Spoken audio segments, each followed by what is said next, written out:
Hello বন্ধুরা, আজকে আমরা নর্থ ইন্ডিয়ার একটি পপুলার রেসিপি তৈরি করব, যেটি হলো রাজমা।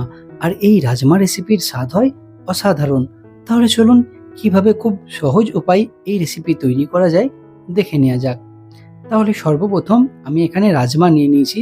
ছোট পাত্রের মধ্যে দেখুন এই যে রাজমাগুলি আছে, এগুলি কাঁচা রাজমা।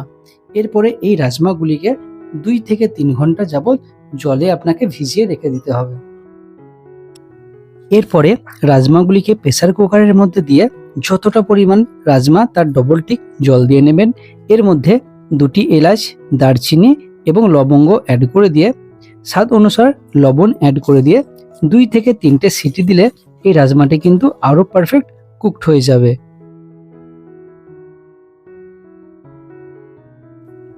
তাহলে আমাদের রাজমা কিন্তু এখানে কুকড হয়ে গেছে। এরপর কড়াইয়ের মধ্যে অয়েল দিয়ে নিয়ে কিছুটা পরিমাণ জিরের এখানে ফোড়ন দিয়ে নিতে হবে। এরপরে একটু নাড়াচাড়া করে নিয়ে এর মধ্যে অ্যাড করতে হবে পেঁয়াজ। অবশ্যই পেঁয়াজের কোয়ান্টিটিটা একটু বেশি দেওয়ার চেষ্টা করবেন। এরপরে পেঁয়াজগুলিকে নাড়াচাড়া করে নিয়ে গোল্ডেন টু ব্রাউন কালারের মধ্যে নিয়ে আসতে হবে।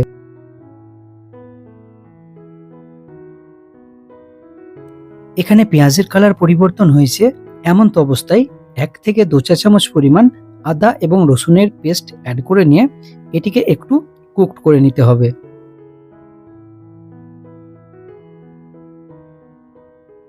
আদা এবং রসুনের পেস্ট যখন একটু কুকড হয়ে যাবে, এমন তো অবস্থায় এখানে অ্যাড করতে হবে টমেটো এবং কাশ্মীরি লঙ্কা গুঁড়ো পাউডার।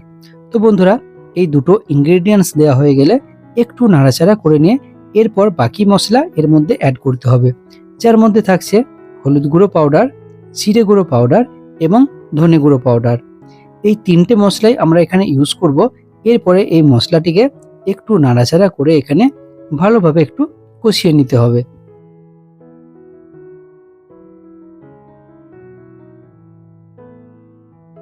এখানে আমাদের মশলা কিন্তু পারফেক্ট কুকড হয়ে গেছে, মশলা থেকে তেল ছাড়তে চালু হয়েছে। এমন তো অবস্থায় এখানে অ্যাড করতে হবে টক দই। আপনারা 100 গ্রামের মতো টক দই ইউজ করবেন এবং সেটিকে একটু ভালোভাবে ফাটিয়ে দিয়ে নিতে হবে।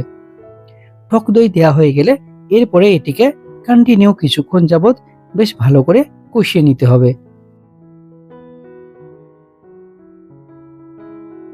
এখানে মশলার গ্রেভি আমাদের পারফেক্ট তৈরি হয়ে গেছে। এমন তো অবস্থায় আমরা রাজমাগুলি অ্যাড করে নেব। রাজমা দেওয়া হয়ে গেলে আবার কিছুক্ষণ যাবৎ মশলার সঙ্গে এই রাজমাগুলি বেশ সুন্দরভাবে কষিয়ে নিতে হবে।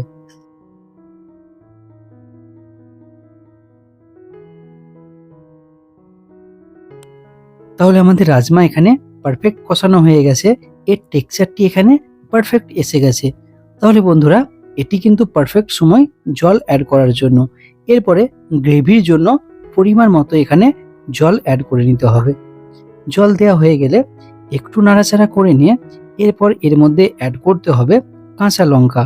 আমরা কোনো রকম এখানে কিন্তু শুকনো লঙ্কা ইউজ করছি না, কাঁচা লঙ্কা দিয়ে নিয়ে এরপরে এটিকে ঢাকনা চাপা দিয়ে রেখে দিতে হবে পারফেক্ট কুকড হওয়ার জন্য। কিছুটা সময় পার হয়ে গেছে, এরপর ঢাকনাটি খুলে নেব। এখানে একটা কথা বলে রাখি, এই যে রাজমা, এখানে 20% রাজমাকে কিন্তু টিপে নিতে হবে। তাহলে এই যে রাজমার গ্রেভিটা আরও কিন্তু খুব সুন্দর এবং মোটা হবে। এরপরে এর মধ্যে অ্যাড করে নেব আমরা কিছুটা পরিমাণ বাটার দিয়ে নিয়ে একটু নাড়াচাড়া করে নিয়ে আবার 1 থেকে 2 মিনিটের যাবৎ এটি ঢাকনা চাপা দিয়ে রেখে দেবো। তাহলেই কিন্তু আমাদের রাজমা রেসিপি তৈরি হয়ে যাবে। তাহলে বন্ধুরা, আমাদের রাজমা রেসিপি এখানে সম্পূর্ণরূপে তৈরি হয়ে গেছে। আর দেখতেই পাচ্ছেন কতটা সুন্দর তৈরি হয়েছে। এই রেসিপির স্বাদ হবে অসাধারণ। আপনারা অবশ্যই এই রেসিপিটি তৈরি করবেন এবং কমেন্ট বক্সে জানাবেন কেমন হয়েছে। Bye bye, take care.